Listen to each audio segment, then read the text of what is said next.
Сузак районундагы 9 жаштагы Сумаяны өлтүрүүгө шектелген жаран кармалды. 2021 жылдын 18 ноябрында Сузак райондук ички иштер бөлүмүнүн нөөмөт бөлүмүнө Сузак районунун тургуну 1984 жылы туулган С.У. ошол эле күнү саат 12:40 чамаларында кызы 2012 жылы туулган Сумая Хасилжанова үйүнөн мектепке чыгып кеткен бойдон дайынсыз болуп жаткандыгын билдирип, арыз менен кайрылган. Жалал Абад облустук ички иштер башкармалыгынын жана Сузак райондук ички иштер бөлүмүнүн криминалдык милиция кызматынын ыкчам кызматкерлеринин жүргүзгөн ыкчам иликтөө иш-чараларынын натыйжасында жогорудагы кылмыш ишин жасоого шектелип, Жалал Абад облусунун Сузак районунун тургуну 1973 жылы туулган У.А. кармалып, убактылуу кармоочу жайына киргизилди. Сурак учурунда шектүү күнөөсүн толугу менен мойнуна алып, Сумаяны мектепке бара жатканда азгырып үйүнө ээрчитип кеткендигин, аны 3-4 күн үйүнүн жертөлөдө колу бутун скотч менен байлап кармагандыгын, анын денеси муздап, өлүп калгандан кийин мүшөккө салып барып, дарыянын жээгине ыргытып салгандыгын жана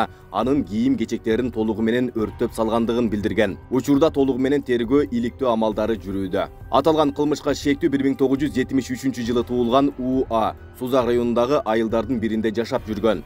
10 жыл мурда үй бүлөсү кетип калгандыгына жана ал үйүндө жалгыз жашап жүргөндүгү такталды. Тергөөнүн жүрүшү менен Жалал Абад облустук ички иштер башкармалыгынын басма сөз кызматы аркылуу кошумча маалыматтар берилет.